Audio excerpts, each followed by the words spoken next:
Ako po pala, kasi tanong ng iba, bakit ba bulihan ka pa? Wala ka naman sasakyan, motor lang ang meron ka. Tapos sabi ko, ano ba bulihan? Nag-umpisa po kasi yan, nung ako po yung nagtuturo sa bulihan, balikan natin 15 years ago. So mga 3 hours po ito. Then nung ako po kasi nasa bulihan, wala, syempre po ang sahod naman ng teacher ay hindi naman po talaga ganun kalaki.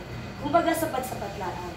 Ewan ko po ba, pero parang tanda ako habang ako nanonood ng program namin sa school, nasabi ko sa aking sarili, babalik, pag ako'y pinagpala ng Diyos, babalikan ko ang bulihan. Hindi para gumante or whatsoever. Kasi lagi kong sinasabi po sa mga taga-bulihan nung kami nagbahay-bahay, na nung ako'y nagtuturo doon, wala po sila ipinakita hindi mo sa akin. Kaya sabi ko, nung umuwi po ako galing ng US, nagpunta ako doon, nagdala ng konting regalo lang.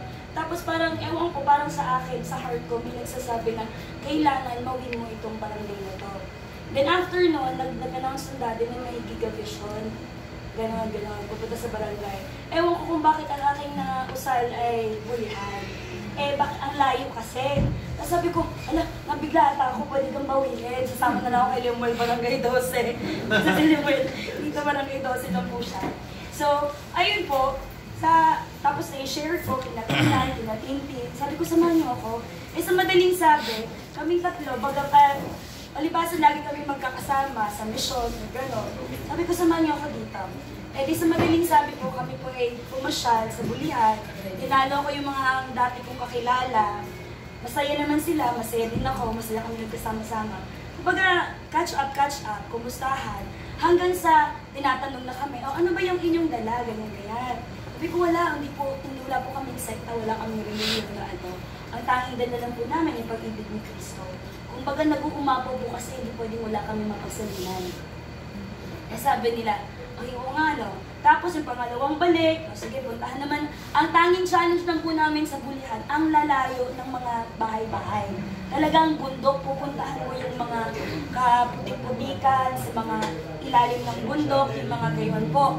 Kaya nung una pong punta namin doon ay pumayag po ang kapitan na doon kami sa covered court ng barangay. Nagkataon, nung pangalawang balik po namin, yun po palang barangay court ay inaayos. Si Jinky, yung ating po isang kabataan dito, taga-bulihan po din siya. Isa din po pala siya sa reason kung bakit nag-bulihan ako. Tapos, sabi niya, ma'am, try natin sa school. So, nag-try kami sa school. Palibasa, doon po ako nagturo dati. Kinausap po namin si Ma'am Rina, yung principal. Sabi niya, ano ba yung Ma'am Ruby? Every Sunday lang. Sabi ko, opo ma'am, kung pwede pong mahiram yung covered court ng school. Sabi niya, walang problema, punta ka lang dito, kuhain mo lang yung susi nung guard. Kasi kapitbahay lang din po nila Jinky. So ngayon po, yung lugar na namin po pinagdadamusan ay yung covered court ng elementary. Ang laki po noon. Ang laki po noon talaga. Tsaka binabaha po ang bulihan. Pag binaha po doon hanggang bewang, sa inyo, bewang, sa akin liig. Tumawa na. Hindi, sa totoo lamang, baha po doon.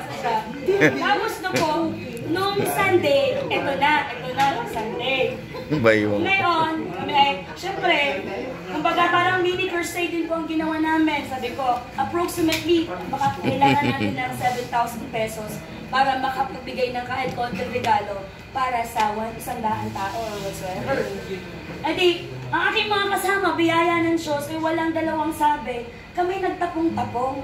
At yung aming pong nalikom na pera ay higit pa doon sa aming inasum na aming gagastusin. Kaya sa darating na Sunday, may pangkain na ulit kami. So, ayun po. So, nagpapakit kami ng mga pamimigay ngayon. Punta doon. Akala namin wala kaming masasakyan kasi sabi ng Tita Letty, gagamitin daw ang L3.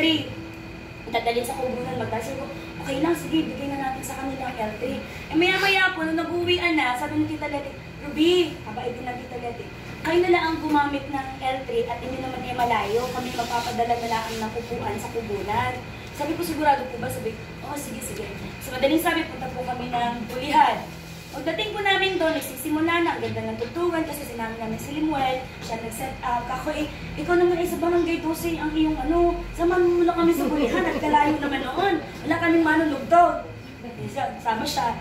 Ngayon, ako'y arts, chairman ng arts, pero wala ako na convincing dance. Pero may dalawang sumama. At natatat siguro sa akin. And dahil na naman po nila, naintindihan ko naman kasi bawat mga dance may naka-assign na rin po na susuportahan ng center. Sabi ko, sige, sino lang pwede? Awa ng Diyos, may dalawa. So, sayo sila, walang tambour, special number pa. E di, pagdating naman po ng praise and worship, awa ng Diyos, kasama namin si Christy. Ayun, si Limuel. Ngayon po, nung kalagitnaan na ng praise and worship mo, ng kuryente. Ang lakas ng kulog, lakas ng kidlat. Sabi ko, Lord, kanina sa church, nung ako'y mag-a-announcement, walang kuryente. Nasubukan na itong aking lalamunan. Ako, pagdating po dito, wala akong choice, kundi ipangaral ang salita mo nang wala akong gamit na kahit anong mikropono. Then ginawa ko po, ang nalikom po namin nung araw na yung mga 51 na tao. So, sabi ko, lapit kayo dito, lapit. Palibhasa, mga kilala din po ako ng iba doon. So, parang ang kilala nila sa akin, Ma'am Ruby naguutos. Char. Yun. Lapit. Ako. So, sige ha. Sumigaw kayo pag naririnig. Ewan ko lang po kung anong himala ng Diyos ang ginawa. Pero po, sila'y tutok na tutok sa akin nung habang ako ay nag-share ng Word of God. Naiiyak nga ako kasi yung aking senior, kung pagkakarugtong lang ng aking testimony kung gaano kabuti ang Diyos sa akin. Nagpapalakpakan sila, wala ang Ate Dolly, wala ang Ate Dolly. So, nandun ang Ate Dolly, nagpapalakpakan sila, ganun-ganun. Tapos, yung isa po pa na doon, si Ate Elsa, siya ay umamin po siya sa akin. After po nung gawain, lapit siya sa akin, sabi niya, Ma'am Ruby, ako na may nandito lang, then ako yung invitan mo, at saka gusto kong maintindihan kung ano yung daladala ng mensahe. Sabi ko, ay, ganun ho ba? Ay, kumusta naman ho? Eh, ngayon ko lang naunawaan na ang pundasyon pala ng born again ay pag-ibig. Sabi ko, Elsa, ako nandito dahil mahal kita. Ika'y nandito dahil mahal mo ako. Saan galing ang pag-ibig na to? Galing to sa Diyos na pinagmulan ng lahat ng pag-ibig. Yung pag-ibig na yan, pagliliwanagin natin, pakakalat natin yan dito sa bulan. Papayag ka ba? Sabi niya, oo ma'am, babalik ako sa Sunday. Ayun. At sabi ko, Lord, yun, inilaban ko na po yung boses ko kasi sabi ko, hey, baka, kasi ang kulog po talaga, sabi ng mga tao, ang ganda din ng kanilang pag-iisip. Kasi yung kulog yung kulog, kapag ako, alam niyo naman po ako pag nagsasalita, kala niyo galit. Pero yung kulog, di parang sound effects ng langit. Ako yung nagsasabi ng malakas, gumagano ko yun siya, pinakakakala ko ng Diyos.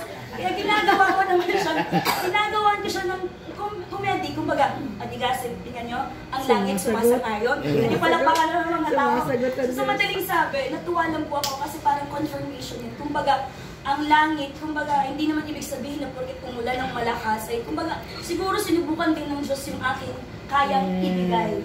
Na sa tulong din po ng aking mga kasama, pinagpapasalamat kasi ang mga yun talagang asipag, hindi na kailangang utusan.